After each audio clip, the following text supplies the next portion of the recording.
Amahoro y'Imana abane nawe nshuti y'umusaraba, dusangiye amakuba no kwihangana biri muri Kristo Yesu. Niyo gahunda y'isengesho ry'uko munsi. Uyu munsi rero umwami Yesu akwiteho kandi ahumuriza umutima wawe. Isi ikeneye ihumure ndetse n'abayituye, ariko kandi mu mafaranga nta humure ririmo, mu butunzi bw'ibifatika mu isi nta humure ririmo. Wahumurizwa iby'akanya gato, ariko hari ihumure ry'igihe kirekire. Ni ihumure rituruka kuri Kristo Yesu. Reka dusenge. Mwami, waravuze ngo udusigiye amahoro yawe, ariko ngo ayo mahoro si nk'ay'ab'isi batanga. Nta kindi cyaduha amahoro, nta cyaduhesha amahoro usibye kuba muri wowe gusa. Uyu munsi wa none dukeneye amahoro utanga. Amahoro ava mu biganza byawe, amahoro ava mu kanwa kawe, amahoro ava mu ijwi ryawe, agere kuri buri muntu wese udukurikirana.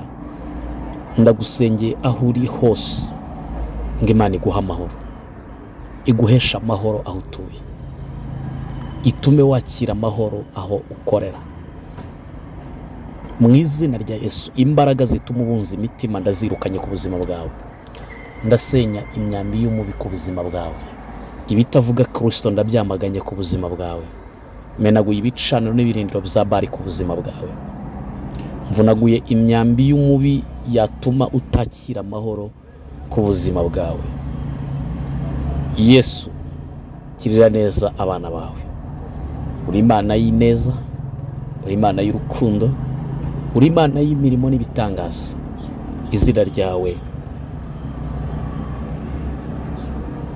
rihabwa icyubahiro muri uyu mwanya, mu izina rya Yesu.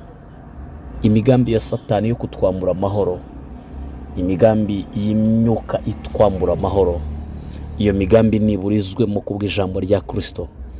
Urakoze kumvise uku gusenga kwacu muri uyu mwanya. Iri sengesho rigere ku migabane yose y'isi, mbisabye mbyizeye mu izina rya Kristo Yesu wapfuye akazuka. Amen. Akira amahoro Yesu aguhaye, akira umutuzo Yesu aguhaye.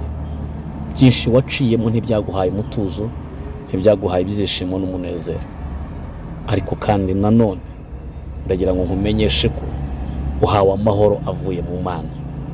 Imana iguha umugisha, Imana ihira ibiganza byawe.